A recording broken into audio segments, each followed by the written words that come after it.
Deus eterno, a tua palavra é pão, Deus. Tu dizes, então, por que há tantos famintos em nosso meio?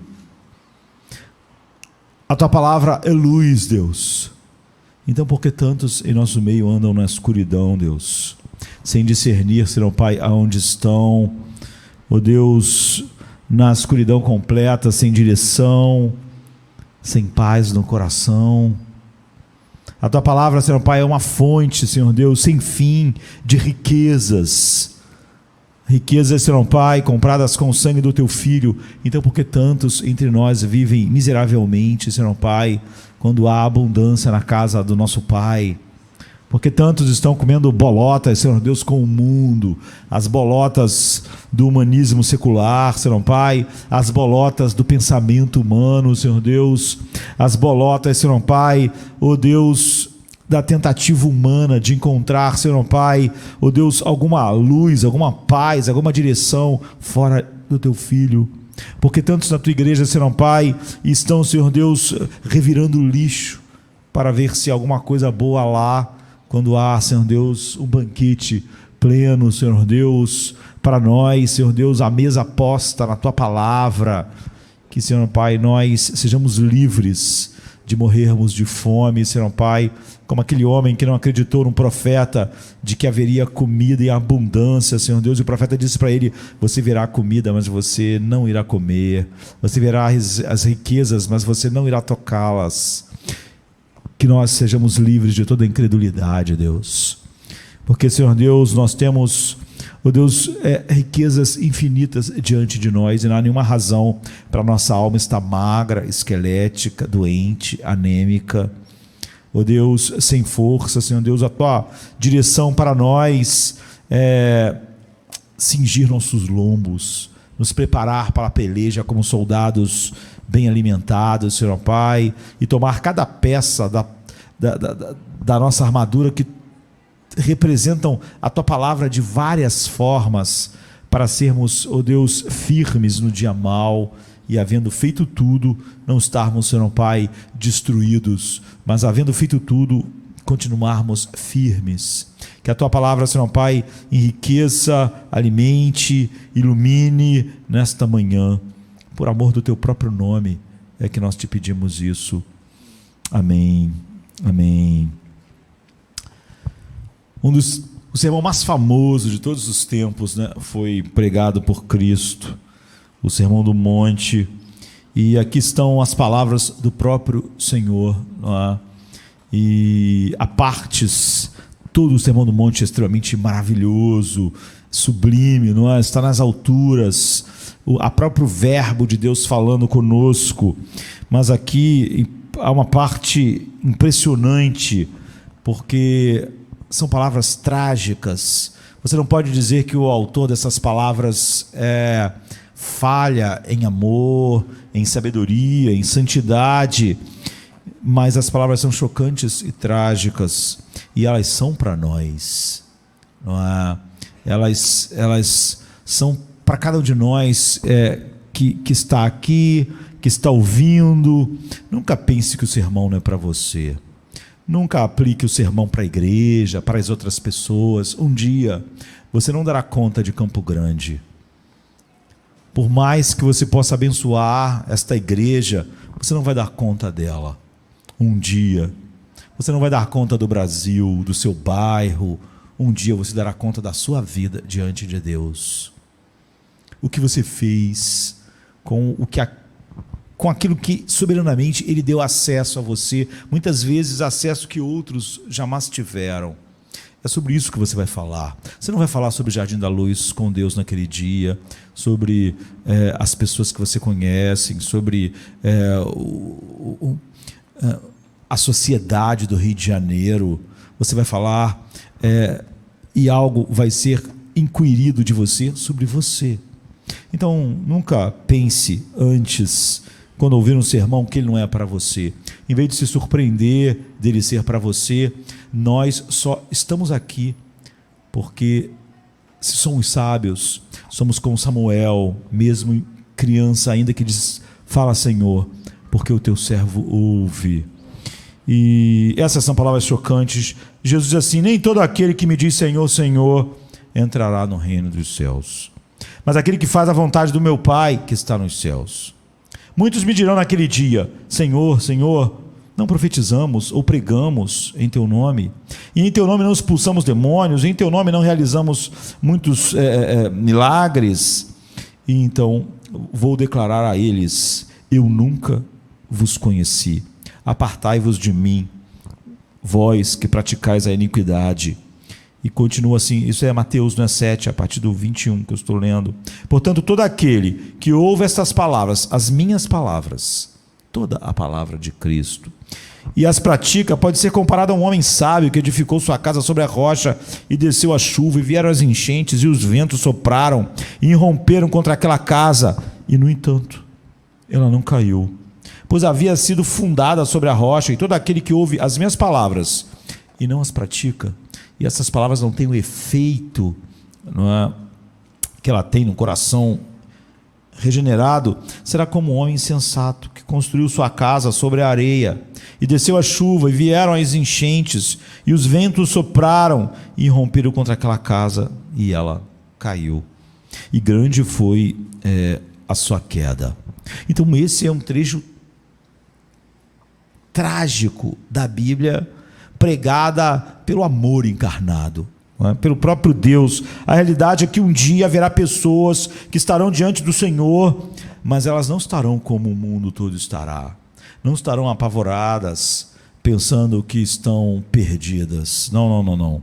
Elas presumirão que está tudo bem entre elas e Deus, e elas serão informadas de maneira chocante para elas, e como elas viam as coisas, de que elas estão a caminho do inferno, mas elas pensaram que estava a caminho do céu até chegar aquele momento. Então elas estão chocadas, porque elas ficaram sob a pior de todas as ilusões. Há muitos homens iludidos, mas essa é a pior ilusão da história do homem, não é? A pior ilusão de que alguém pode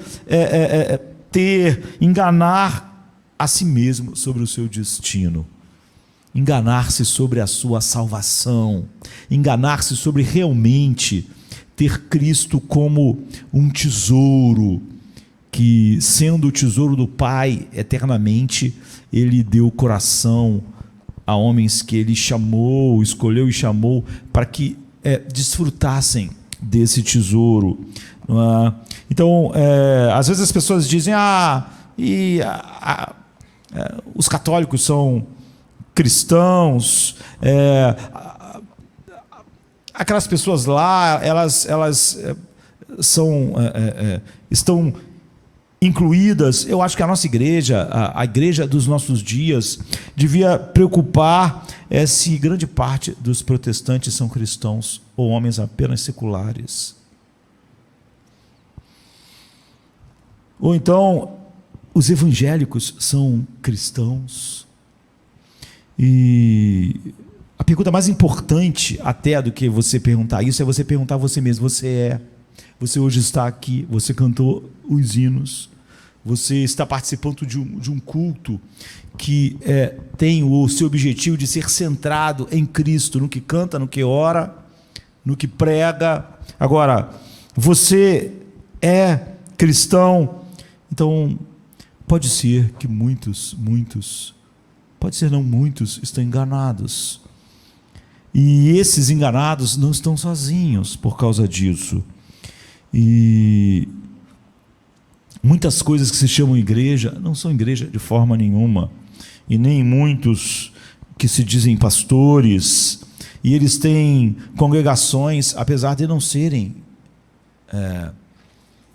cristãos, não terem um coração capturado pela beleza de Cristo, os olhos desvendados, e a única coisa que importa em seu chamado e ministério seja Cristo e a pregação de Cristo crucificado. Então eles estão liderando igrejas que não são igrejas cristãs, não são pastores cristãos, e ainda assim o título está sobre todos. E o versículo 13 e 14 diz que existem apenas duas opções possíveis. Durante a minha infância, esse texto, minha infância, adolescência, início da juventude, eu escutei tantas vezes falar a respeito desse texto, aqui, nesse lugar, e em muitos lugares, mas as pessoas sempre olhavam para esse texto fazendo uma dicotomia falsa entre aqueles que estavam no caminho estreito e no caminho largo, não é? Como se Jesus não fosse claro aqui.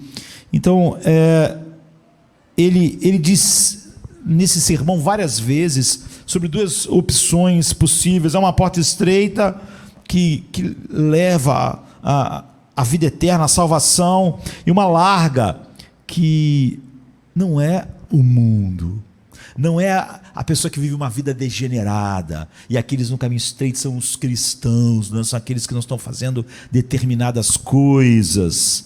Mas ele diz que há uma porta estreita que leva realmente à vida eterna, que já é um desfrutar da vida eterna, mas que há uma estrada larga. Mas o que ele diz é que nas duas estradas a placa está dizendo céu. Esse é o seu público. Ele não está separando entre pessoas degeneradas, que vivem uma vida totalmente, e outras que têm uma vida piedosa. Não é? Ele não está dizendo que os legalistas estão num caminho estreito. A porta estreita é difícil de encontrar, é difícil de atravessar, porque ela exige o oposto do que o homem natural, do que o humanismo ama, mesmo em sua realidade, em sua religiosidade contínua que enche lugares e que supostamente fala a respeito de Cristo.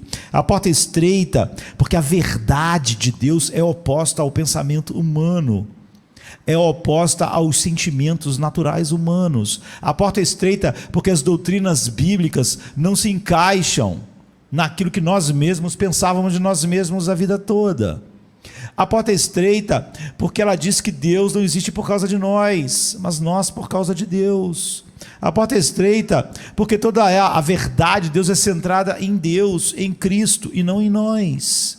E grande parte daqueles que se dizem cristãos acham isso tão ruim e abraçam o humanismo secular e o pensamento humano com a mesma força com que todos os outros homens. Então a porta é estreita e difícil de encontrar, não porque ela está escondida, não porque é uma mensagem muito difícil, codificada, mas é porque ela é um escândalo para a mente natural. Ela é um escândalo para o orgulho humano, para o seu senso de valor e a autoestima que ele criou, estimando-se alguma coisa longe de Deus, ou de Deus existindo para ele mesmo. Então ela é a negação de toda justiça própria, de toda a ideia de bondade em nós, de toda a ideia de liberdade. É por isso que ela é estreita, não é porque ela é escondida, codificada, ou estreita em sentidos legalistas, não é? E ela exige de fato arrependimento completo, que não envolve partes da vida, e submissão a Cristo, e um coração que se deleita nele, e compromisso de viver para a sua glória, que só podem fluir de realmente um coração regenerado, que realmente experimenta alegria indizível e cheia de glória nele. Então é difícil encontrar essa verdade. E ouvindo isso, é difícil agir de acordo com isso. Ou seja, é difícil hoje em dia ouvir uma verdade centrada em Cristo. E ouvindo isso, ainda é difícil, na verdade impossível para o homem natural, viver centrada nessa verdade. Ou seja, você pode me falar muito sobre a centralidade de Cristo e Jesus não ser o centro de nada, em todas as nossas decisões, em tudo que nós fazemos. E o verdadeiro caminho é difícil de encontrar, porque ninguém está procurando aquele caminho exatamente. Não é? Ninguém acha que aquele é o caminho que leva aonde elas querem ir, porque esse caminho está longe da multidão. Esse caminho você tem que vir nu. Você tem que estar diante de Deus nu. Nem as folhas de figueira que você deu um jeitinho de fazer como Adão, você pode realmente entrar por esse caminho assim. Você tem que vir nu, desprovido de todo bem, na sua vergonha sem fim, sem nenhuma justificação, em nenhuma área da vida. Você tem que vir sozinho. Eu sei que as pessoas sempre gostam de culpar as outras pessoas, mas no fim, você tem que ter entrado nesse caminho sozinho. Você não vai poder dizer que ninguém entrou contigo, porque você não tinha que entrar com ninguém. Você tem que vir realmente com o coração quebrado, com o coração quebrantado, que naturalmente o coração do homem não é. O coração do homem tem dentro dele um advogado que está sempre defendendo ele, seus sentimentos. E é por isso que há esse esforço, entre aspas, que só a graça pode produzir em você em uma direção que é exatamente oposta a toda a natureza comum, humana caída. E ao mesmo tempo, a maioria das pessoas que estão fazendo o que nós estamos fazendo hoje, que estão enchendo as igrejas, a maioria das pessoas estão em caminho largo. O caminho largo não é uma vida profana, que não se importa com Deus. Jesus não estava falando para um público assim. Todo o público dele era de pessoas extremamente cuidadosas no viver, de tudo aquilo que eles aprenderam através de todos aqueles séculos, na revelação de Deus através de Moisés e de todos os profetas. Não eram judeus aqui e romanos ali. Todos conheciam supostamente Deus, liam conheciam a Bíblia, viviam em todas as cerimônias. E ao mesmo tempo a maioria dessas pessoas assim estavam no caminho largo, e havia falsos profetas capacitando elas, incentivando elas a se sentirem bem. E essa é a discussão dos versos 15 a 20, os falsos profetas, os falsos líderes daqueles dias, os falsos representantes de Cristo, não é? A gente poderia dizer assim hoje, os falsos agentes de Deus, que realmente não são agentes de Deus, são agentes de Satanás, que diz paz quando não há paz, que rebaixa aquilo que o Deus faz da salvação ao ponto comum, e todo mundo acaba sendo conduzido ao inferno. A porta larga é essa porta. O caminho largo no texto não é o caminho de uma vida que alguém olharia e diria: olha que vida profana, que caminho largo. Não, eram pessoas extremamente focadas em aprender a Bíblia, em orar e praticar as cerimônias. Durante todos esses anos de ministério, eu sempre senti que a preocupação das pessoas estava no lugar errado.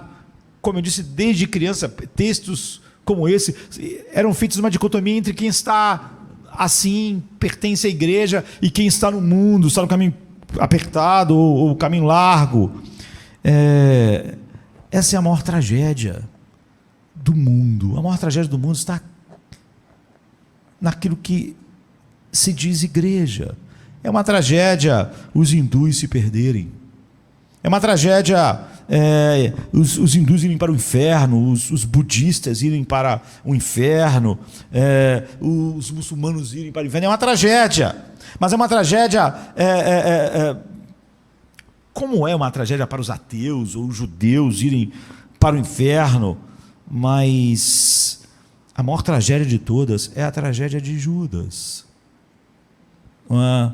Muitas vezes repetida, onde você fica ali, ao redor de Jesus, ao redor daquilo que fala a respeito de quem Ele é, mas acaba sempre tendo pertencido a Satanás, ao príncipe deste mundo.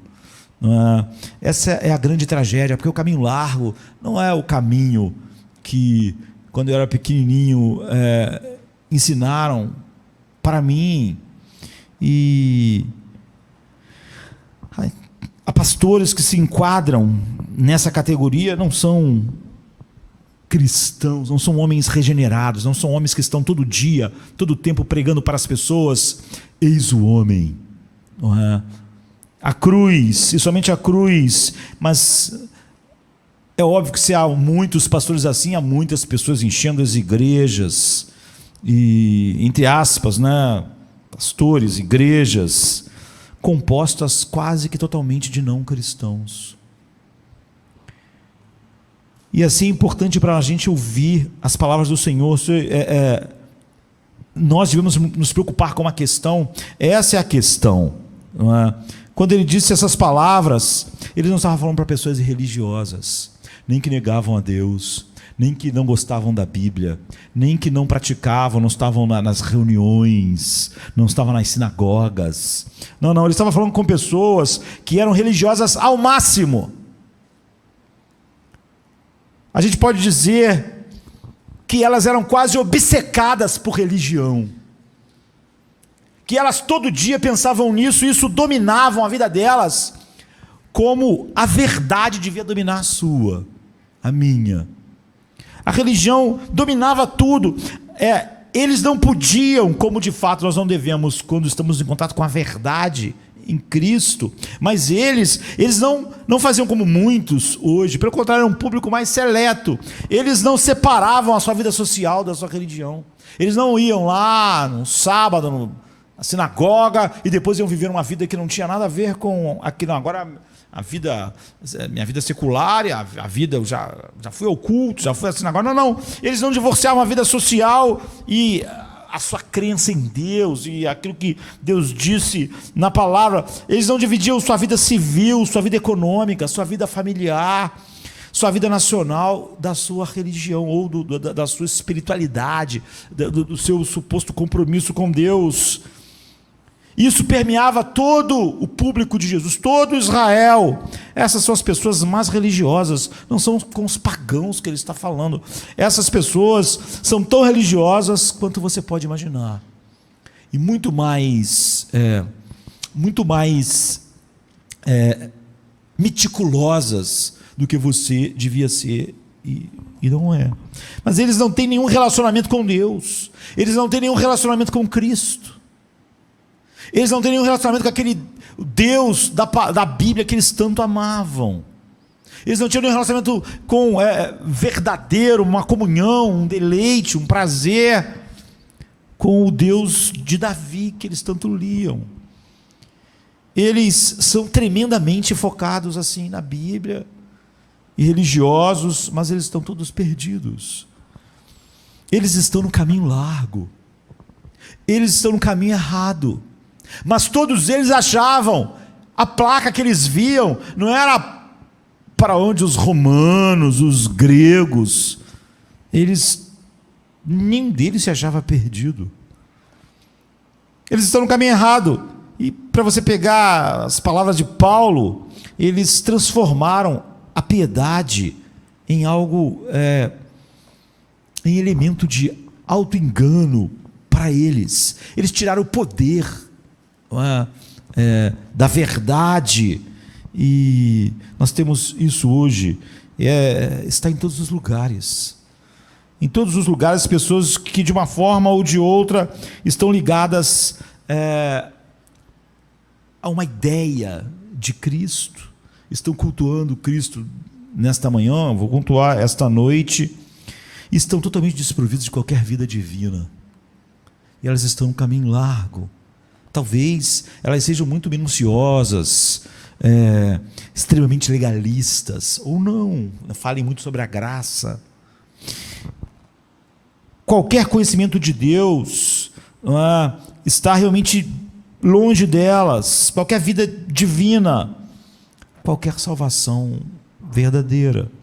Então nós temos multidões de almas enganadas, e essa é a maior tragédia. Como eu disse, é a tragédia os hindus estarem perdidos, os budistas, mas essas pessoas, elas estão em um tipo de viagem, entre aspas, que parece estar acompanhada de Cristo. E as palavras de Jesus nesse texto realmente são a coisa mais dura, mais profunda, mas as melhores palavras para lidar com o engano no coração. E a gente tem certeza que não é apenas um engano que está em algum lugar lá fora, distante, o caminho largo. Não é sobre isso que ele está falando. Seria uma tragédia.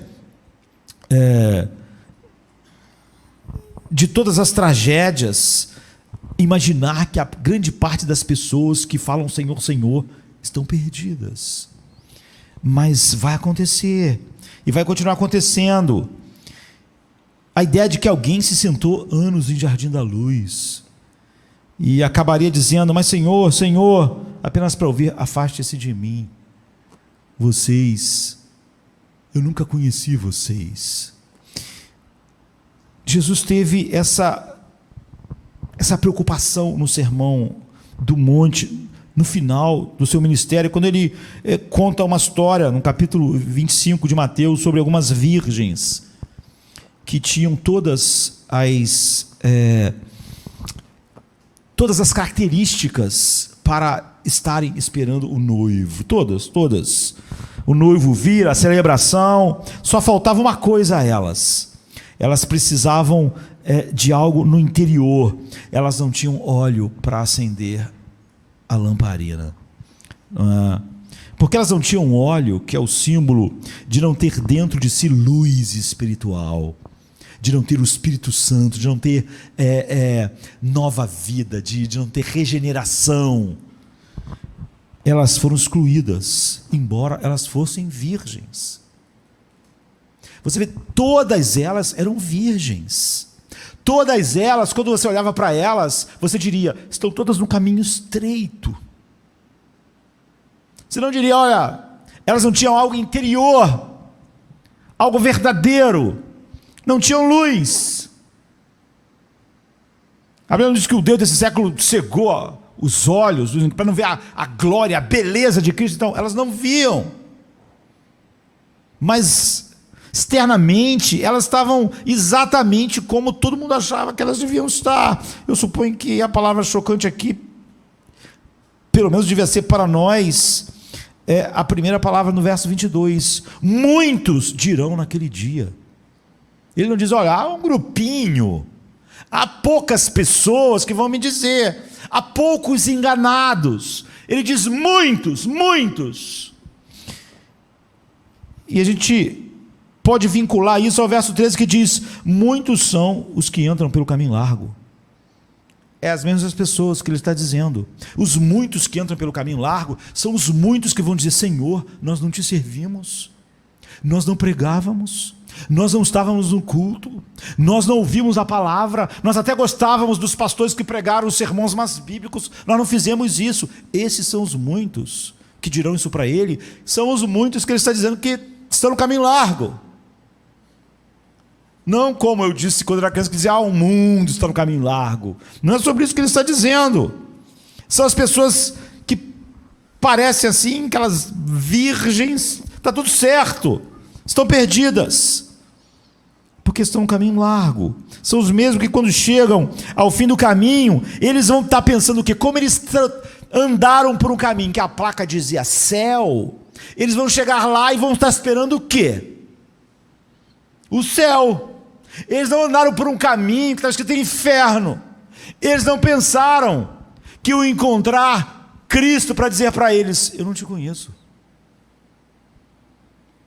Eles estão espantados, eles não estão como um homem que estava andando por um caminho que ia para o inferno, chegasse no inferno e ele pensava, estou chegando no lugar certo. Eu queria ir para Petrópolis, seguir a placa de Petrópolis, eu cheguei em Petrópolis. Não, eles estão achando que estão indo para o caminho. Esses muitos, eles caminharam a vida inteira achando que estavam indo para o céu, só para descobrir, eles não estão lá com aquela multidão, eles são uma multidão de pessoas espantadas. O quê? Nós não fizemos isso, nós não pregávamos, nós não estávamos fazendo coisas no teu reino.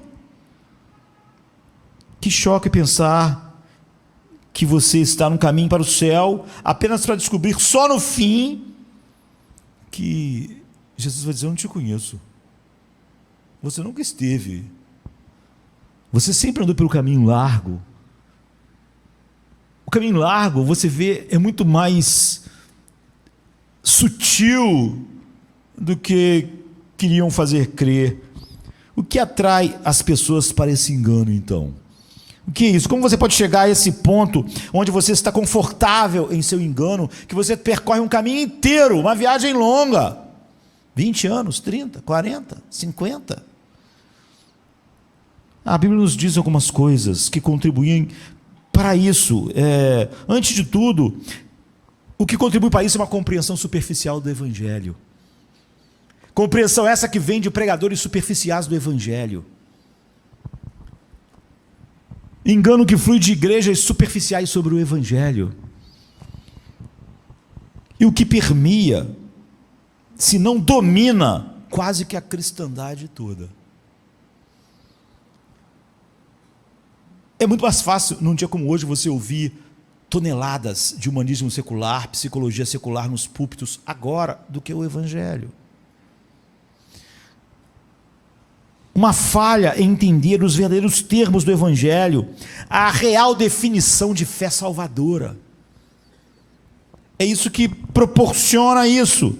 É óbvio que aquelas pessoas extremamente apegadas a tudo o que supostamente Deus tinha falado na Bíblia, elas eram superficiais, elas não achavam que realmente a relação que elas tinham com aquelas coisas fazia delas pessoas no caminho largo. Nós temos o que do Evangelho hoje? Temos uma abordagem fraca e superficial, rasa, banalizada, emocionalizada, né? Psicologizada do Evangelho, que a maioria das pessoas que se dizem cristãs creem. Elas não têm um conhecimento profundo do Evangelho. E isso lhe dá a explicação significativa de por que grande parte daqueles que se dizem cristãos ou evangélicos não podem, realmente não compreendem, não poderiam falar sobre as grandes doutrinas da redenção. Dizem às vezes que as grandes doutrinas da salvação pela graça não são essenciais. Ou dizem crer no evangelho da graça sem crer na graça.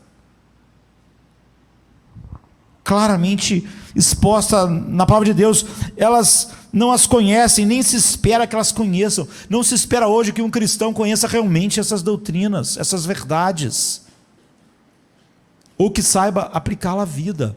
Os cristãos hoje precisam que alguém diga a eles para fazer todas as coisas, e eles não vão fazer nada. A grande reclamação das pessoas frias é que as pessoas não ajudaram elas a serem melhores, mas elas ouviram demais a verdade de Deus.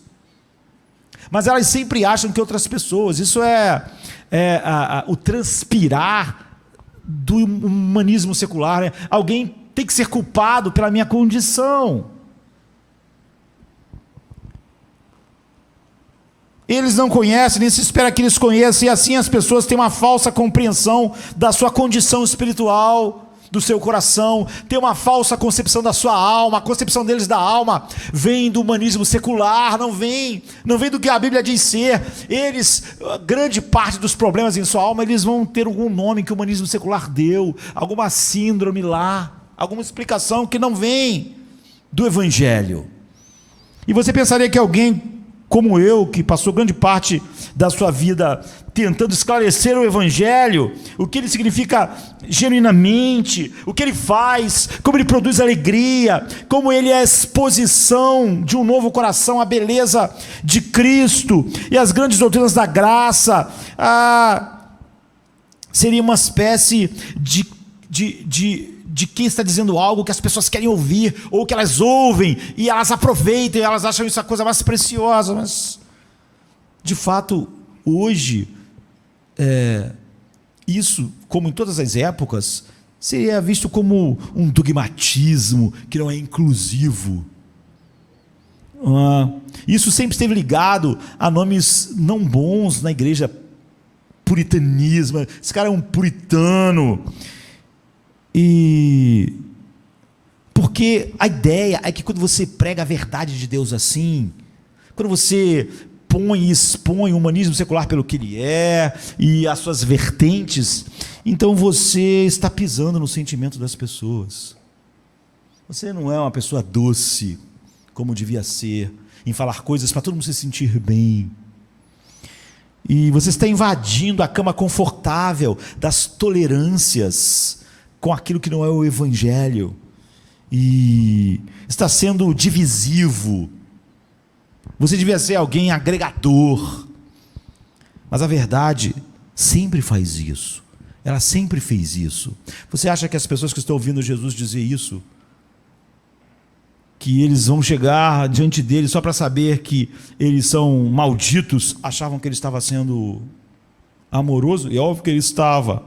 A igreja é tão ignorante sobre o Evangelho que quando você prega o verdadeiro Evangelho, você está muito sujeito a ser mais vilipendiado pela igreja do que pelo mundo.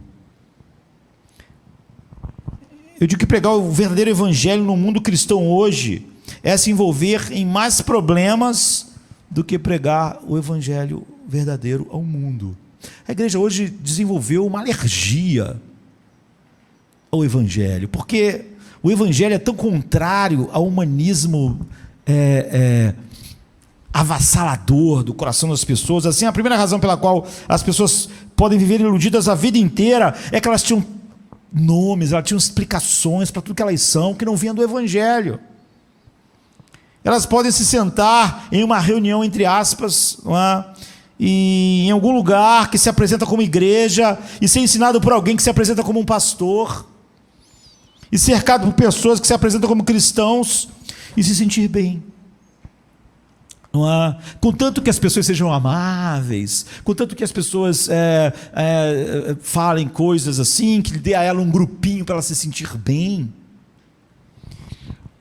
A segunda coisa que contribui para isso é uma falsa sensação de segurança, não é? Essa falsa sensação de segurança que as pessoas têm, e isso é o caminho largo, não é? A ideia de que você se sente bem com Deus, e que se você se sente bem, está tudo bem, é uma das coisas incentivadas. Não é? Se você tem alguma atração emocional para com as coisas que supostamente envolvem Deus, as pessoas que estavam ouvindo Jesus naquele dia, que ele prega aqui, eram pessoas assim, elas se sentiam bem, eles eram o povo de Deus, eles não eram como aqueles pagãos horríveis. Eles gostavam de estar com pessoas que acreditavam em Deus, que amavam os salmos, que achavam Moisés o maior profeta. E se você acredita em Jesus e quer se conectar com Jesus e quer se associar com Jesus, ser parte do que Jesus está fazendo, simplesmente se você sente isso, então isso quer dizer que você está realmente ligado a Ele. Alguém vai te certificar e dizer para você, é isso aí, é isso que é o Evangelho.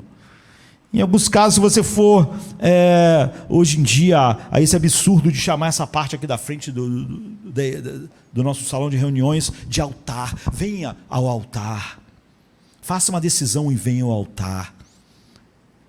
Não é? O único altar que existe no Evangelho é lá na cruz, porque é onde o sacrifício foi feito. O altar é um lugar de sacrifício.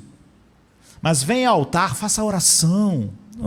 E alguém vai dizer para você, você está salvo. Hoje em dia, a maior luta que tem é dizer que alguém que não tem nenhuma alegria em Cristo não pode estar salvo. As pessoas hoje, elas abraçaram, igual o mundo abraça o movimento LGBT, etc. A igreja abraçou a ideia e ela defende isso com uma fúria de que alguém que não tem nenhuma paz, nenhum prazer em Cristo, vive uma vida que não tem nenhum gozo em Cristo, está salvo. Em alguns casos, se você mostra algum tipo de fidelidade às reuniões, né, mas principalmente se você se sente bem com Jesus, com a ideia que você tem de Jesus, você será afirmado, vai dizer que você está no caminho estreito, você está no caminho certo, que leva ao céu, contanto que você diga que quer Jesus em sua vida, quer Jesus em seu casamento, quer Jesus... E contanto que você diga que acredita em Jesus, mesmo que toda a sua visão de mundo venha de algo superficial, chamado evangelho, entre aspas, que nada mais é do que um humanismo secular, revestido de palavras e jargões cristãos. Então, contanto que você ore a Jesus e peça a Ele para consertar sua vida, diga certas coisas, e que você tenha alguns sentimentos quando estão cantando algumas coisas e quando estão falando algumas coisas.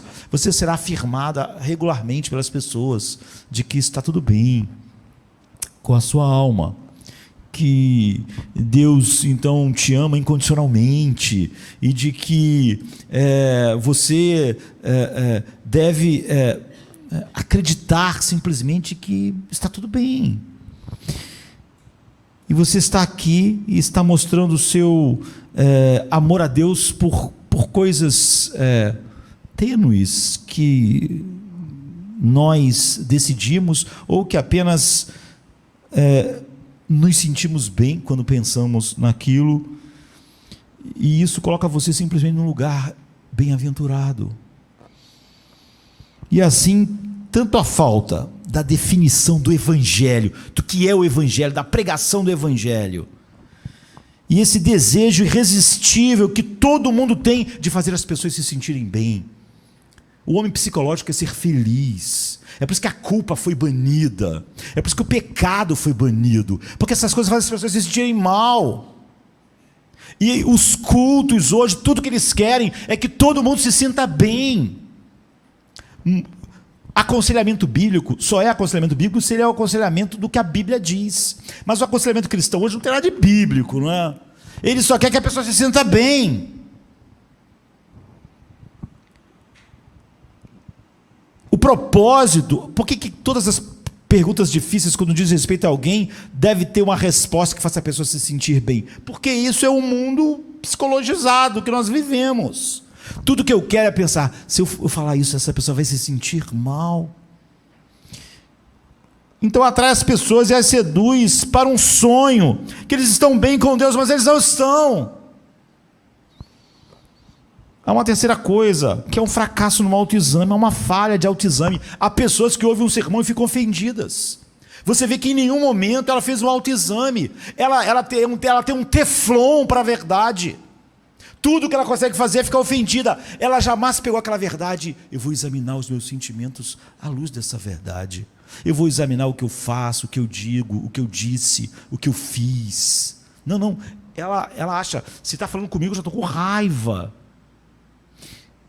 Não há autoexame, há essa falha de autoexame. Quando alguém me diz, eu não tenho certeza se eu sou cristão, se eu sou salvo, qual deve ser a minha resposta imediata? Qual é a minha resposta imediata? Bem, é claro que você é. É claro que você é de Deus, de Cristo, você está aqui, não está? Então, bem, você fez a oração, você cantou os hinos, você fez essas coisas. O que você está falando? Como assim você não está salvo? Claro que você é um cristão. Você tem uma Bíblia. Você fala sobre Cristo. Você tem uma Bíblia de Genebra.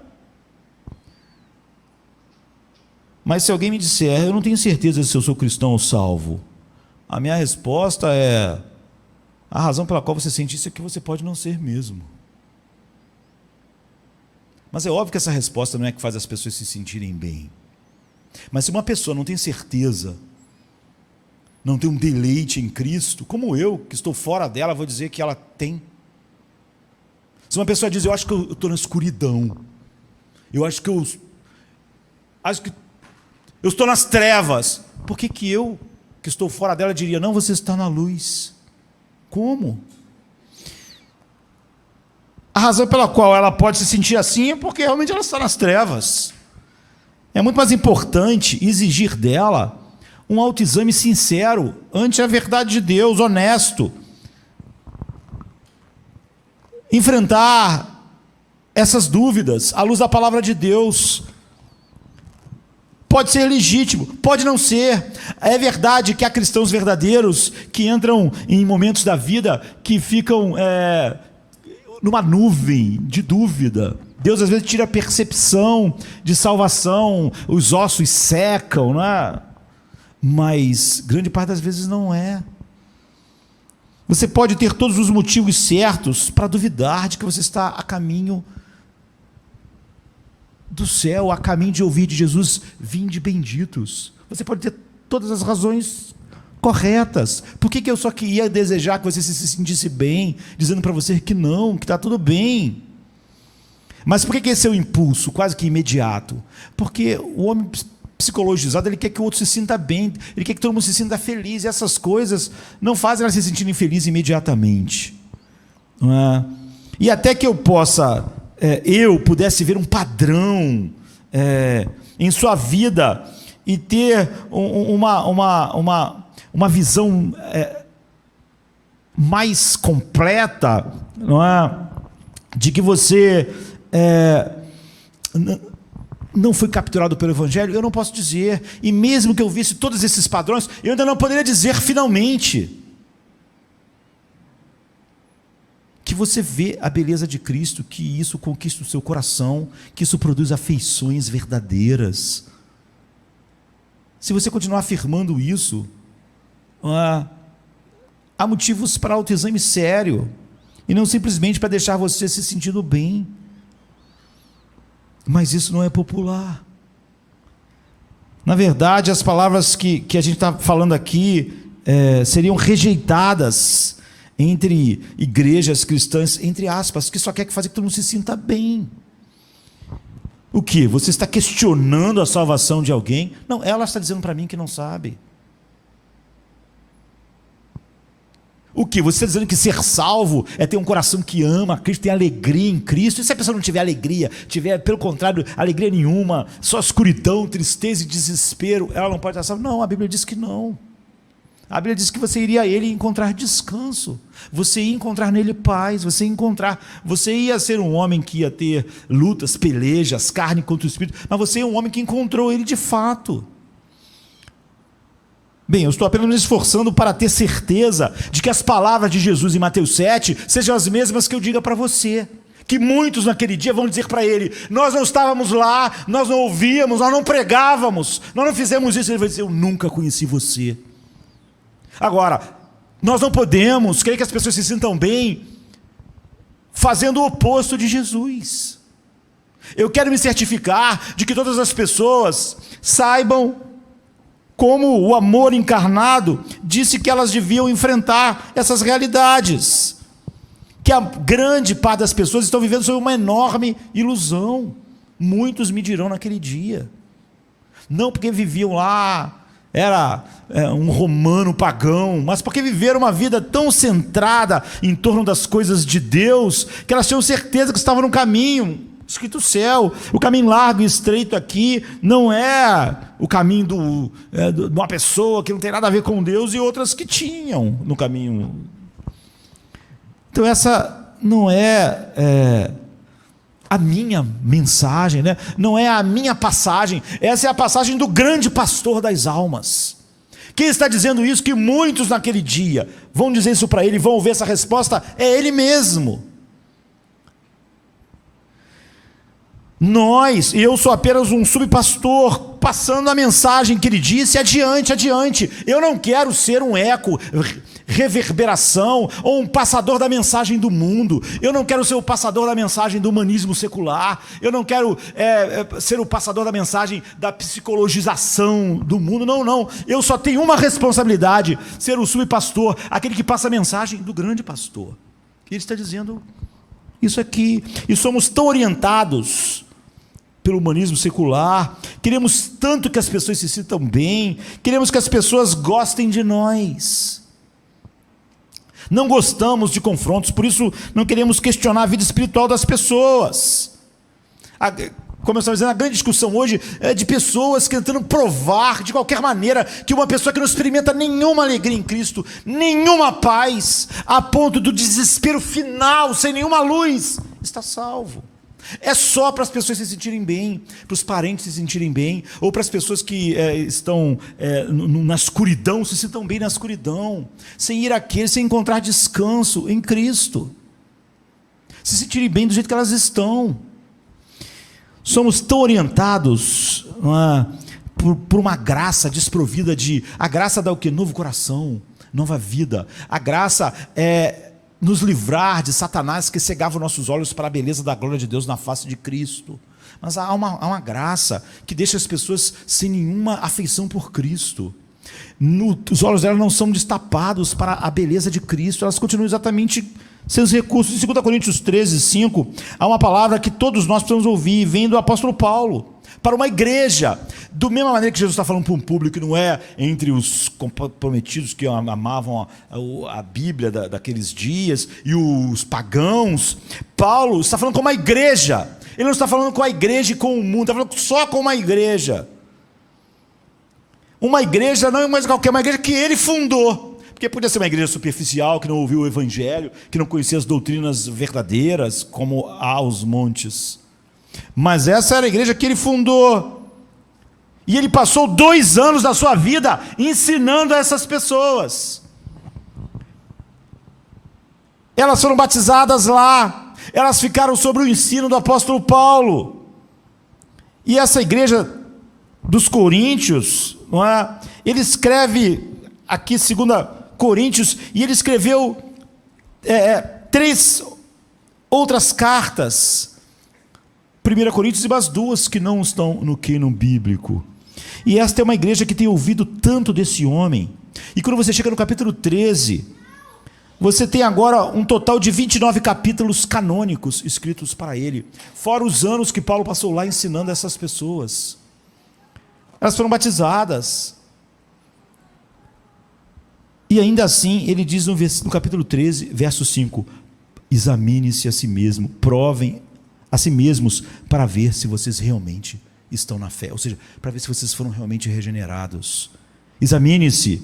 Ou você não reconhece isso sobre si mesmo, que Jesus Cristo está em você, a menos que você falhe no teste. Ele está dizendo, examine-se. É possível que você tenha vivido em Corinto esse tempo todo, é possível que você tenha escutado os sermões que eu preguei durante aqueles 2 anos, é possível que você tenha lido as cartas que eu escrevi, e você nunca tenha nascido de novo. Examine-se.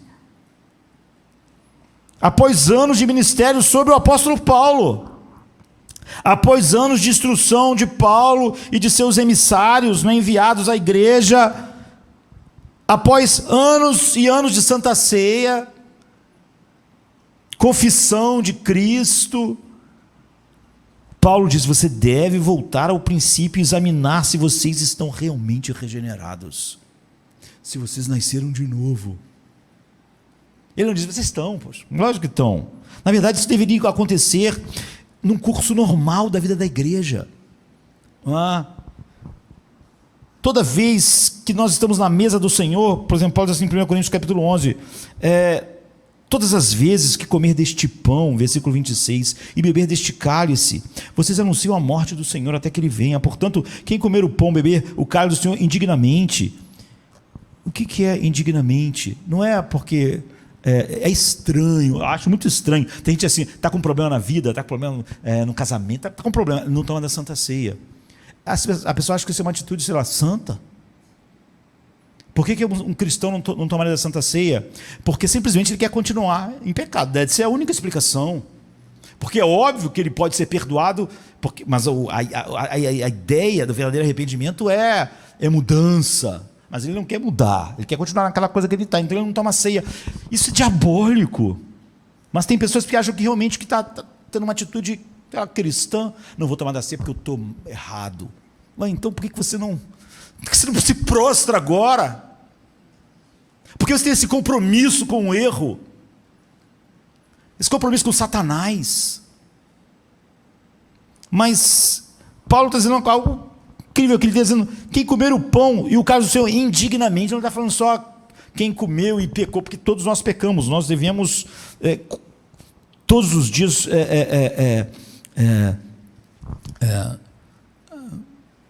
confessar os nossos pecados. Ele está dizendo que toda pessoa que não é genuinamente salva e toma da Santa Ceia está tomando indignamente do cálice que pertencem àqueles que estão na nova aliança. Será culpado do corpo e do sangue do Senhor. Se você é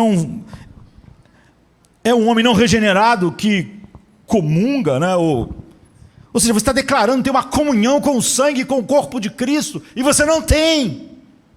Você não vê a beleza dele, seus olhos não foram abertos para a sua beleza, a sua vida não foi capturada pela sua beleza, não está moldando a sua vida, não está moldando a sua obediência. Você pode ter muita obediência, como aquele público de Jesus tinha, mas é totalmente por causa da lei, por causa da religiosidade, da sua compreensão distorcida de Deus. Toda vez que você vem à mesa do Senhor, é um momento verdadeiro de autoexame. Se você não fizer isso, se você não estiver disposto a fazê-lo, é bem improvável que você tenha encontrado uma zona de conforto, de autoilusão na sua vida. É por isso que há pessoas, todo mundo quando sentou aqui hoje, devia ter sentado, vindo para cá, ou quando na sua casa abre a Bíblia, devia ter dito: fala, Senhor, que o teu servo ouve. Mas tem pessoas que, se ele sentir que o sermão está indo na direção dele, fica com raiva. Era como se ele dissesse: Senhor, não fale, que eu não vou ouvir, eu não gosto. Porque as pessoas tomaram doses tão cavalares do humanismo, de querer se sentir bem, que elas não podem se sentir mal com a palavra de Deus, mas nós só realmente choramos nossa miséria quando sentimos que a palavra de Deus mostra feiura em nós, de que nós precisamos realmente da beleza de Cristo, que só o Espírito Santo pode produzir. E há uma quarta questão que seduz as pessoas a esse caminho largo, que é muito, é como as 10 virgens, elas aparentemente, o caminho largo não é diferente, as pessoas que estão no caminho, não é o mundão e as pessoas que estão aqui hoje, não é essa a dicotomia, E as pessoas têm uma fixação em atividade religiosa. As pessoas realmente acham que espiritualidade, ela está aqui amanhã, segunda-feira, orando à noite, e terça-feira num grupo, e quarta-feira fazendo uma coisa, enquanto a vida delas não é alcançada, não há uma explosão da beleza de Cristo que captura a vida dela. Mas ela acha que quanto mais reuniãozinhas ela tiver, era o que os judeus eram, eles achavam que estavam fazendo tudo, que aquilo era um caminho estreito, mas era largo. Não era sobre Deus, o encanto com Ele, dominando a vida. Estar em uma igreja, estar com pessoas que se dizem cristãs, ler, entre aspas, literatura cristã, falar sobre Deus, como tantas pessoas se sentem hoje espirituais por causa dessas coisas. Fazendo parte de alguma organização, isso induz as pessoas ao engano, que isso é o que é ser salvo, é viver de reunião em reunião, em reunião, em reunião, e espiritualidade, de sermão para sermão, quando na verdade só ama sermões que não atingem nada nela, ela só ofende, ela não ama o sermão que os põe para a transformação. Ela diz: oh Deus, esmaga a mim como a uva, como é o que a gente canta, né? Mas assim que uma palavra começa a esmagar um pouquinho, já sente todas as dores do mundo, porque na verdade faz parte dessa massificação psicologizada que quer se sentir bem. O cristianismo está cheio de pessoas em todos os tipos de atividades, que é meramente isso. Basta a gente pensar em tudo que envolve essa coisa do cristianismo em nossos dias, queridos. Isso parece não ter fim.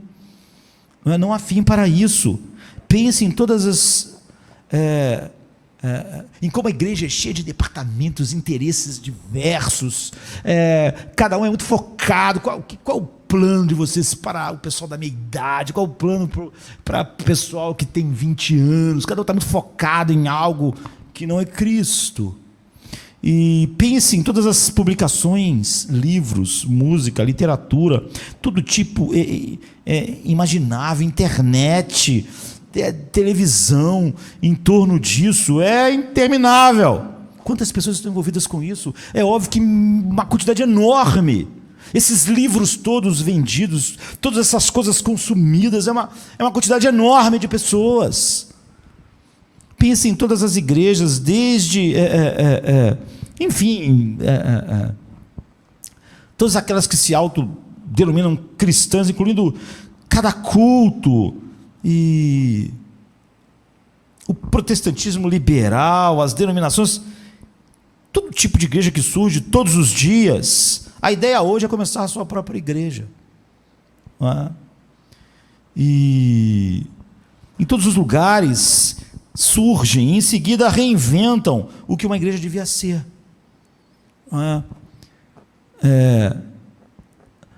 Focado em quase tudo, menos apenas no Evangelho, em Cristo este crucificado. Tem especialidade para todas as idades, para todas as faixas etárias, para todos os interesses. Nós achamos que o Evangelho da prosperidade é horrível e é diabólico, porque ele está centrado em algo que não é Cristo. Mas o Evangelho do casamento também está centrado em algo que não é Cristo. O Evangelho da juventude também está centrado em algo que não é Cristo. Então, todas as ideias novas que vão surgindo, para cada vez as pessoas se sentirem melhor em seu próprio nicho, em seu próprio grupo, em sua própria faixa etária, faz as pessoas terem a ilusão de que estão realmente numa relação verdadeira com Cristo, com o caminho estreito do Evangelho. E há a quinta coisa, o tempo passa rápido, que atrai as pessoas para o engano, não é? É essa abordagem comum, hoje em dia, tão distante da graça, da troca justa. É tão típico, não é? Geralmente as pessoas dizem, as pessoas realmente, elas têm, por exemplo, elas têm facilidade de dar dinheiro para qualquer causa, supostamente de Deus, se elas estão pensando que vão ganhar alguma coisa em troca. Se elas aprenderem que elas não ganham nada em troca, que aquilo deve ser simplesmente o fruto de que elas estão convencidas de que tudo que elas têm vem de Deus, então elas não têm mais interesse. Elas podem ter vivido 30 anos no engano, dando dinheiro para ganhar algo. Assim que elas dizem que entenderam o Evangelho, o Evangelho não chega até o lugar do amor ao dinheiro. Ou sempre elas têm algum interesse, e elas acham que tem uma troca justa. Se eu fizer isso, será que Deus vai consertar meu casamento?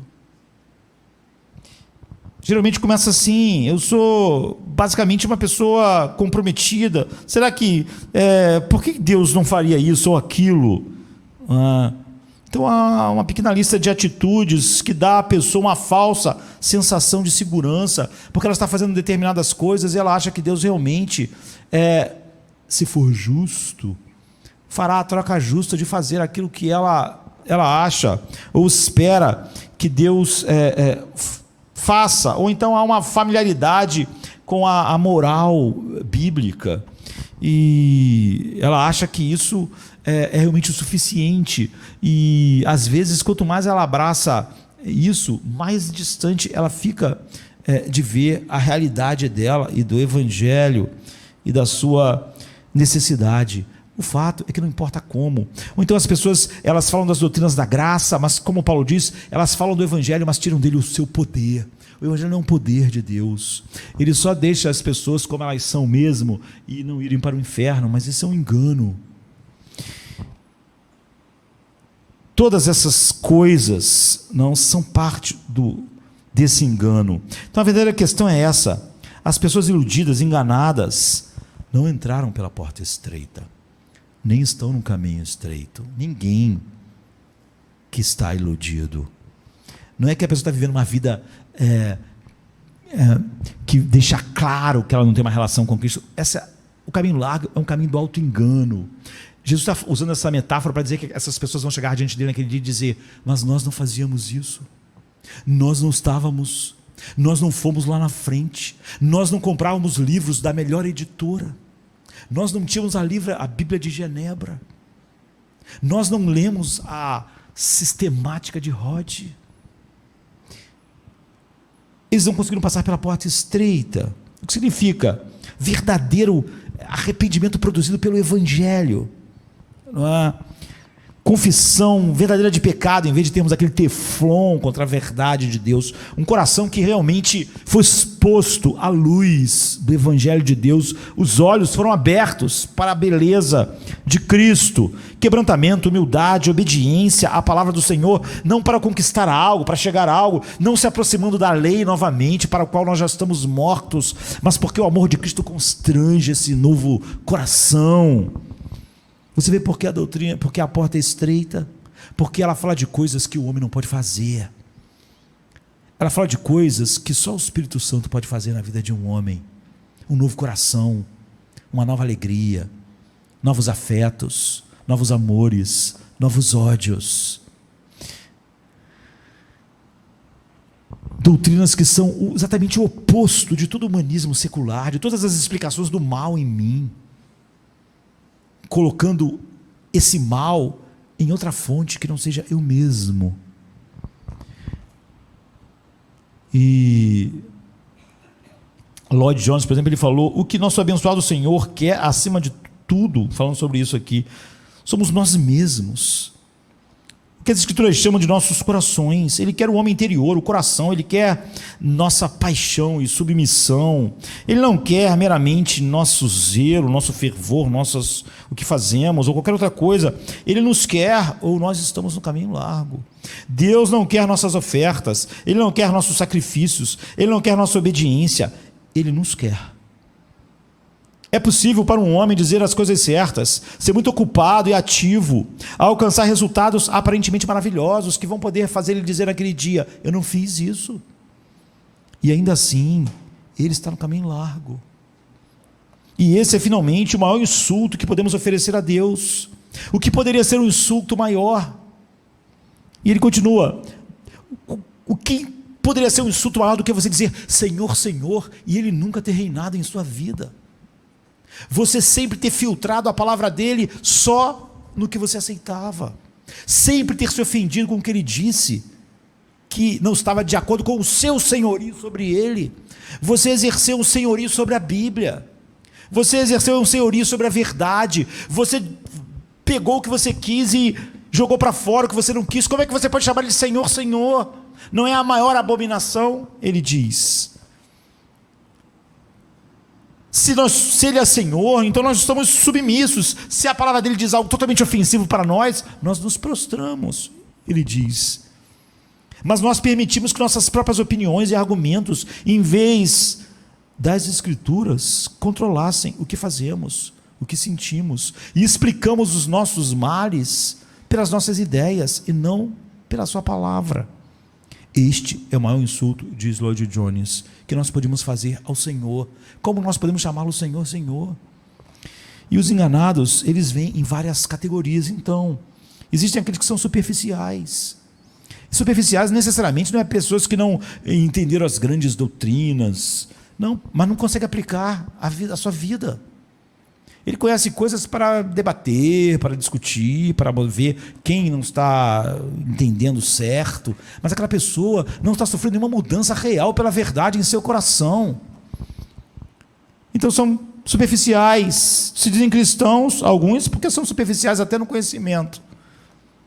Porque em algum momento, eles, sei lá, vamos usar a palavra que as pessoas usam, aceitaram a Jesus. O cristianismo dele tem a ver com uma coisa que eles fizeram lá no passado. Não está acontecendo nada agora. Não tem a ver com o que Cristo fez, mas o que eles fizeram em algum momento na história deles. E a gente pode usar essa frase da moda: eles aceitaram Jesus. Eles são ignorantes e eles são descomprometidos e eles não têm afeições para com Deus, nem para com a verdade, para com a mente de Deus, e eles têm todos os argumentos humanistas para tudo em sua vida, e eles estão muito ofendidos quando o evangelho é pregado, ficam muito ofendidos quando a verdade é colocada, porque eles querem se sentir bem, eles acham que é uma conexão real com Deus, por essas coisas superficiais, mas eles só podem falar sobre coisas superficiais em sua própria vida. Passa décadas ouvindo, mesmo aqueles que escaparam de ouvir um falso e diluído evangelho, que não passa de humanismo, ainda assim, depois de décadas, às vezes anos, eles estão no mesmo lugar. Jesus chamou de joio misturado no trigo. Não fora do trigo. O joio não é um mundo. Jesus está falando da igreja. Eles conhecem a Bíblia um pouco, eles conhecem, às vezes até muito, mas não há nenhuma profundidade. Há uma pele extremamente sensível, que toda hora a verdade de Deus causa a eles grandes alergias e grandes traumas. E eles estão muito ofendidos com a verdade de Deus. São superficiais. E assim você tem um superficial, mas você também tem aquele que é superficial e tremendamente envolvido. E tem aqueles superficiais que são até o jeitão já denuncia tudo. E em terceiro lugar, os hipócritas, não é? Eles sabem que eles não desfrutam de um deleite em Cristo. Mas eles estão no culto, mas eles mal podem esperar que o sermão acabe. Não é? E eles vão gostar de muitas reuniões, mas contanto que haja algum interesse que não é exatamente Cristo. E eles estão tentando trabalhar sua moralidade, seu casamento, mas tudo o que está muito além do que o ser humano pode ser, por ele mesmo fazer alguma coisa, que é só o que o Evangelho pode fazer, eles sabem que não há nada lá. E se você me perguntar se todas essas pessoas estão cientes que estão sendo enganadas, os superficiais, os que não conhecem o Evangelho, muitas vezes estão enganados sem perceber isso. E muitos que têm um conhecimento maior também acham que realmente conhecer isso, discutir essas coisas, debater algumas doutrinas, coloca ele num lugar melhor e num caminho estreito, e se engana. Os hipócritas, eles não são enganados, são enganadores. E às vezes isso se manifesta de muitas maneiras. Às vezes as pessoas dizem para mim assim, isso é muito comum: eu sei que eu vou para o inferno, eu sei, então tudo bem, eu já sei que Deus não me escolheu, eu vou para o inferno. E eu sempre penso, essa pessoa não acredita em nada, porque as pessoas ficam desesperadas quando estão com câncer. Elas ficaram trancadas dentro de casa com medo de um vírus, mas elas falam de maneira tão simples que elas estão indo para o inferno e não são eleitas. Elas não acreditam. Elas não fizeram isso com o vírus. Eu sei que o vírus está aí em todo lugar. Bobagem. O médico disse hoje que eu estou com câncer, mas eu não liguei. Estou com câncer mesmo. Todo mundo é mortal. Elas não falam assim. Mas quando elas falam assim: eu sei, então sou eleito, então vou para o inferno, tudo bem, vou viver a vida. É óbvio que elas não têm a menor ideia do que é o inferno. Elas realmente não acreditam. E elas ainda querem, sei lá, que você tenha elas ainda estão se sentindo coitadas de alguma forma, mas elas não acreditam. Elas são ateus, funcionais. Elas falam do inferno, mas não acreditam. Não há um pingo de temor no coração quando elas falam isso. Se o médico tivesse dito que ela estava com câncer, ela estaria nervosa, porque ela acredita no câncer. E temos algumas pessoas que fazem tantas coisas na igreja, estão envolvidos nas coisas. Eles acham que o cristianismo realmente é um envolvimento contínuo, que a igreja tem que arrumar namorado para eles, tem que arrumar seus amigos, tem que fazer um monte de coisa, porque eles antes lá no mundo, eles tinham que arrumar essas coisas, mas agora a igreja tem que resolver essas coisas, sua vida social. A igreja tem que fazer reuniões não para exaltar a Cristo, mas para as pessoas fazerem amizades, acharem relações superficiais. Como vamos ajudar essas pessoas? Como chegamos a essas pessoas para ajudar elas se elas são autoenganadas? Se elas acham que estão num caminho para o céu? Como pode uma pessoa enganada saber que está sendo enganada? Quando uma pessoa sabe que está sendo enganada, ela não é mais enganada. Como podemos identificar alguém que está assim? Então, nos últimos minutos aqui, nessa passagem nos dá algumas introduções a isso. Aqui está: quando você estiver procurando por pessoas que estão enganadas ou quer sondar seu próprio coração, por pessoas que estão buscando e acreditando que meros sentimentos, se sentir bem em torno das coisas que diz alguma coisa sobre Cristo, ou qualquer coisa em torno de Cristo, e não o próprio Cristo, ela tem interesse na sua faixa etária, nos seus interesses. Como eu disse, as pessoas acham são, ainda bem, né? Assim, a teologia da prosperidade, porque a pessoa, o interesse dela é o dinheiro, não é Cristo. Mas quando o interesse teu é o casamento, não é Cristo, é a mesma coisa. Quando o teu interesse é a sua juventude, não Cristo, é a mesma coisa. Mas as pessoas não têm a mesma ojeriza e não conseguem ver o mesmo mal. Elas apenas estão interessadas no subproduto da fé, não em Cristo. Mas qual é o subproduto para mim? Pode ser interesses diferentes. Elas não são consumidas com a glória, com a honra, com a maravilha, com a beleza de Cristo, que é o que acontece quando os nossos olhos são abertos. Elas não estão consumidas em honrá-lo, em amá-lo. Elas querem fazer alguma coisa, querem se sentir importante, elas querem um ministério. Elas estão lá apenas pelos subprodutos daquilo que está ligado, de alguma maneira, a Cristo. Seja algo emocional, seja bons sentimentos, seja o conserto de algumas coisas tortas. É interessante perceber que alguns anos atrás, por exemplo, se você volta algumas décadas atrás, o evangelho da prosperidade, por exemplo, era algo de uns nichos pentecostais, mas depois isso tomou tudo. Assim é o humanismo. O mal tem essa facilidade de crescer onde não há nova vida, onde não há centralidade em Cristo. Todo o movimento se baseia em dar às pessoas produtos de Deus. E quase todos os movimentos, diferente da teologia da prosperidade, é a mesma coisa. Dar às pessoas os produtos de Deus. A pessoa quer ser feliz. A pessoa quer ter uma vida boa. A pessoa quer que a sua vida seja consertada. Ela não quer ser atormentada. Ela quer... Então, são subprodutos de Deus.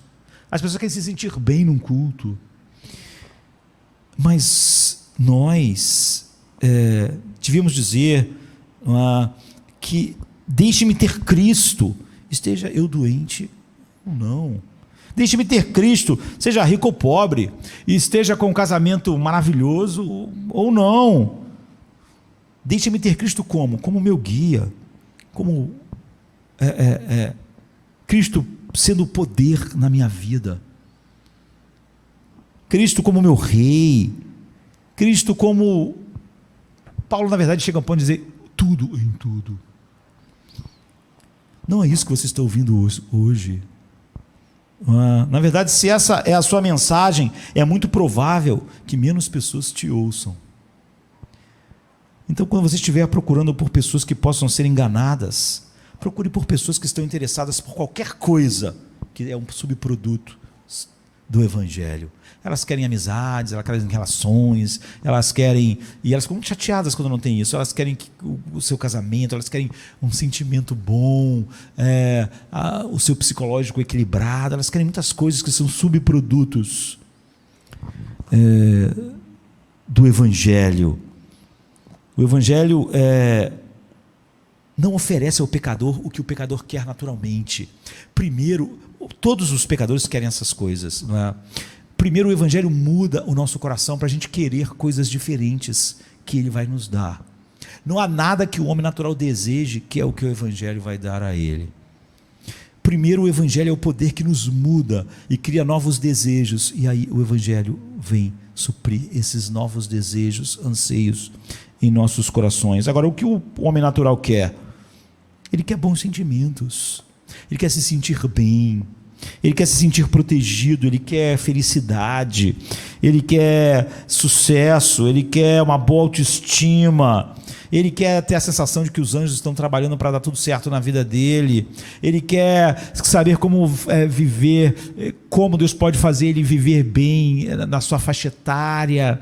Ele quer essas coisas. Todas essas pessoas não regeneradas querem isso naturalmente. Elas não precisam de um novo coração para desejar isso. O Evangelho não promete ao pecador o que o pecador já desejava antes de ser regenerado, não é? E qual a atitude do mundo para aquilo que o Evangelho dá? O Evangelho nos dá uma coisa: Cristo. E o mundo odeia Cristo. E é por isso que o verdadeiro Evangelho sempre foi marginal no mundo. Jesus diz assim: vocês serão odiados por todos por causa do meu nome. Eles me odeiam, então eles vão odiar vocês. Olha, se tudo que o Evangelho dá é Cristo, e o mundo não o ama, é um problema, não é? Porque o homem natural nunca vai desejar Cristo, que é a única coisa que nós temos para oferecer ao homem, Cristo. O homem natural quer um monte de coisa que não é Cristo, e que vai querer Cristo se ele der essas outras coisas, que na verdade é o que ele quer. E então você procura as pessoas que estão procurando subprodutos, que estão interessados não apenas em dinheiro, como da teologia da prosperidade, estão interessados na sua juventude, na sua faixa etária, em sentimentos, na psicologia equilibrada, né, do seu homem interior, qualquer coisa que não é Cristo. E essas pessoas podem ser as pessoas que estão em mais reuniões, leem até os livros certos, mas elas estão no caminho largo. Elas um dia vão ouvir aquelas palavras devastadoras. E nós nos reunimos aqui, por exemplo, em torno da palavra de Deus. Nós não temos um encontro social, nós não estamos interessados realmente nisso. Isso, sim, é um subproduto da nossa vida com Deus. Nós não queremos só estar envolvido em alguma coisa que tenha a ver com Deus. Nós queremos Cristo, queremos pregar Cristo. E sabemos que isso é suficiente para a pessoa saudável ou doente. E nós, hoje, dificilmente se reúne tão somente em torno da palavra para buscar Cristo. Porque não é isso que os seres humanos se sentem bem naturalmente buscando. Eles não veem esse tesouro. E o Evangelho chama a nós a não estarmos voltados para nós mesmos, não para sermos miseráveis, mas para encontrarmos o deleite para o qual nós fomos chamados. Toda a revelação de Deus tem por propósito nos levar até seu Filho, e quando chega lá, ele é o fim. Ele não é o caminho para outras coisas que o homem natural estava procurando, não é? Então, nós podemos ter muitos interesses totalmente relacionados às coisas de Deus, e esse era o público de Jesus. Ele disse: a maior parte de vocês está num caminho largo. Então não tem ilusões.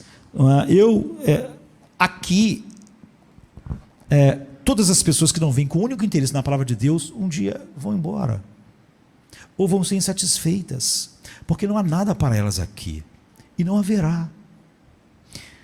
Você está aqui porque leva a palavra de Deus a sério, eu espero, porque se você não estiver, você logo vai cansar, ou logo vai querer um monte de outras coisas, porque essa é a única coisa que nós temos.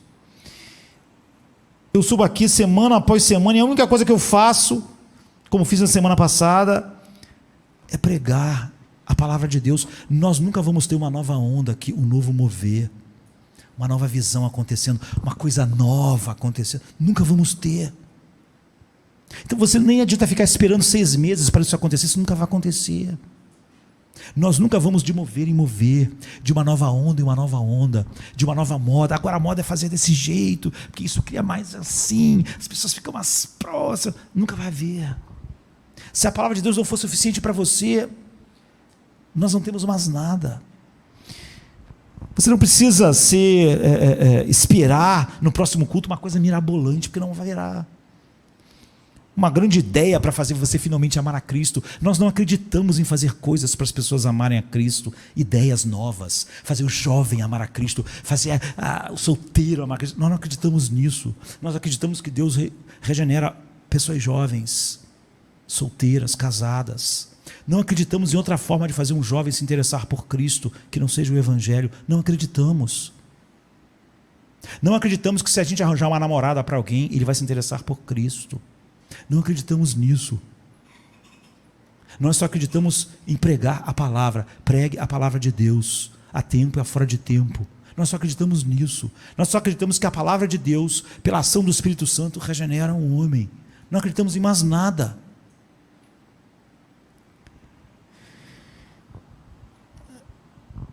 Bem, você sabe, nós então somos uma igreja assim, nunca haverá uma viagem para caminhos novos aqui. E às vezes as pessoas dirão, eu já ouvi isso muitas vezes, alguém diz assim, bem, pastor, eu fui aí durante um tempo, mas agora eu resolvi, eu voltar em outro lugar. Ah, tá bom, querido, que bom, mas por quê? O que aconteceu? Não, porque é mais perto. Porque lá tem uma coisinha assim, assim. Ah, que bom, que ótimo. Não é pela palavra de Deus, é porque é mais perto de casa, é porque o culto é menor, é porque, não sei, é por causa de alguma coisa que não é a palavra de Deus. É ótimo, porque nós nunca vamos fazer viagens fora da palavra de Deus. Nós não acreditamos nisso. Então, uma razão para que as pessoas venham e continuem aqui é estarem expostas continuamente à palavra de Deus, e isso nem sempre é agradável, pelo contrário, muitas vezes é desagradável, porque a palavra de Deus, primeiro, ela nos faz nos sentir as nossas misérias, para nos dar paz, para nos dar alegria, para nos moldar. Eu, Josemar, não viria em Jardim da Luz se eu não quisesse ouvir a palavra de Deus. Eu ia em outro lugar. Não incentivo ninguém que queira alguma coisa que não seja a palavra de Deus vir a Jardim da Luz ou se membrar aqui. É um desperdício de tempo. Veja, se você não ouve a palavra de Deus e não está interessado na palavra de Deus, esse é o lugar errado. Porque não vai acontecer nada a não ser a pregação semana após semana da palavra de Deus. Então, se você está esperando a nova onda aparecer, eu posso dizer para a pessoa que nem veio para aqui ainda, ela não está vindo, não haverá uma nova onda, não haverá nada a não ser a contínua pregação da palavra de Deus. Você não precisa de ouvir aqui 5 sermões na semana, você precisa realmente continuar o sermão na semana. E se não é isso que constrói auto-enganos, não é? É a pessoa buscar na igreja de Cristo algo que não é Cristo, e buscar algo de Cristo que não é na palavra de Cristo. Então, tudo está cheio disso, não é? E nada pode nos dar essa coisa que você precisa aqui, agora, a não ser o Espírito Santo através da palavra de Deus. Mas nada que se fizer poderá levar você para este lugar, e você pode ser obcecado por um monte de coisas que você acha que vai mudar a sua vida, mas se Cristo sozinho, em sua palavra, não muda a sua vida, nada mais mudará. Mas você pode ser convencido por homens como eu, de que está tudo bem com a sua vida. Esse é o caminho largo das pessoas que não estavam interessadas somente em Cristo e somente na palavra de Cristo, mas em um monte de coisa em torno disso, e então acharam que um dia vão poder dizer a Cristo: mas Cristo, eu não estava lá, eu não comprava os livros, eu não fiz isso, eu não fiz aquilo em seu nome. E ele vai dizer: eu não te conheço, eu não te conheço. Não é? Isso nem sequer se aproxima do verdadeiro cristianismo. Você precisa ajudar as pessoas a não encontrar o seu próprio caminho, ajudados por Deus. Não é? As igrejas estão cheias de pessoas que ou nunca ouviram o Evangelho, ou ouvem o Evangelho, mesmo hoje em dia pregado mais seriamente, mas que tem uma preocupação tão grande que ela se sinta bem, que no final desfaz tudo. Prega só doutrinas para dizer que no final elas não são essenciais, ou para pregar que Cristo é a satisfação, só para dizer no final que alguém totalmente insatisfeito ainda está em Cristo. É muito fácil nós sermos calejados para nos sentirmos bem. Se sentir bem com Cristo com as coisas em torno de Cristo é a essência do que é o caminho largo hoje, não viver no mundo. Jesus estava falando para pessoas que naquele dia vão estar certas de que tem alguma coisa a ver com Ele, não de pessoas que não tem nada a ver com Ele. O caminho largo e o caminho estreito estão entre as pessoas que de alguma maneira dizem servir a Cristo e não as que estão no mundo. De pessoas que vão estar espantadas naquele dia, não aterrorizadas como aquelas que vão pedir que as pedras caiam sobre elas para tapar elas da ira do Cordeiro e de Deus. Não. Essas pessoas vão estar espantadas porque elas vão dizer: nós não te servíamos, nós não estávamos lá. Elas não vão estar pedindo pedras que caiam, elas vão estar espantadas, tem alguma coisa errada. Sabe, pessoas que vão fazer reclamação como pensam: não, tem alguma coisa errada aí, meu nome não está aí, por quê? Esse é o caminho largo, é o caminho de pessoas que se auto-enganaram. E Jesus vai fazer algumas aplicações a respeito disso, mas eu vou fazer essas aplicações hoje à noite, andando um pouquinho mais aqui mesmo. Você vê, nós podemos, como eu disse quando eu era garoto, ouvir sobre o caminho largo, as pessoas vivendo um vidão sem Deus, estão no caminho largo para o inferno, mas Jesus não está falando sobre isso. Ele está dizendo que o caminho largo e o estreito da sua metáfora estão dizendo que as pessoas estão indo para o céu, e todas as pessoas que estiverem andando pelo caminho largo, sabe, de todas as supostas verdades que se encaixam no humanismo, de todas as buscas que não são na verdade sobre Cristo, são sobre outros interesses e subprodutos, essas pessoas estão se enganando, e elas estão andando num caminho largo, e elas não entraram pela porta estreita da verdade de Deus, que precisa da ação soberana do Espírito Santo para nós entrarmos. Então naquele dia elas vão estar certas de que está tudo bem entre elas e Cristo, e não entre aqueles que acham que melhor que uma montanha caia sobre eles, porque eles sabem que estão debaixo da ira de Deus. Naquele dia eles vão estar convictos, e essas pessoas vão estar não aterrorizadas, elas vão estar, as pessoas que Cristo está tratando aqui, elas vão estar espantadas, elas vão estar incrédulas. Como assim eu não estava no caminho do céu? Como assim eu não te servi? Como assim eu não fiz isso, não fiz aquilo? E ele vai dizer, como aquelas virgens, elas, as 10, as virgens eram todas iguais, mas não havia a vida de Deus, não havia o óleo, não havia o Espírito Santo regenerador, não havia algo interno, verdadeiro em relação a Cristo, ao noivo. Então elas estão fora, mas elas não pareciam estar num caminho largo, segundo as nossas definições mais confortadoras. Portanto, certamente, em vez de nós perguntarmos se as pessoas que estão tão distantes são salvas ou não, essa passagem é muito mais trágica. É trágico, como eu disse, o hindu, o muçulmano, o ateu estarem perdidos, mas Jesus não está falando sobre eles, está falando sobre pessoas como nós, que estão no caminho largo, mas só vão saber no fim, quando descobrirem que esse caminho dizia céu, e que tinha um monte de líderes que diziam: não, vai para o céu, é céu, céu, e que vão descobrir naquele dia que estavam no caminho que não ia para o lugar, que elas estavam certas de que estavam indo, e elas então vão encontrar um Cristo, só para dizer para elas, ele diz: nem todo aquele que me diz Senhor, Senhor entrar no reino dos céus. Ele diz: nós não fizemos isso em teu nome. Ele dirá: eu nunca te conheci.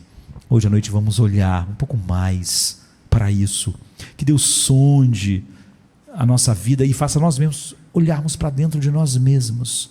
O auto-engano é um poder enorme, não é? E enquanto eu estou sendo enganado, eu não estou vendo o engano. Que Deus nos tire, por sua graça, disso, e nos faça tudo em nossa vida ser sobre Cristo, realmente, não apenas a igreja, todos nós, em todo o tempo. Vamos ficar de pé.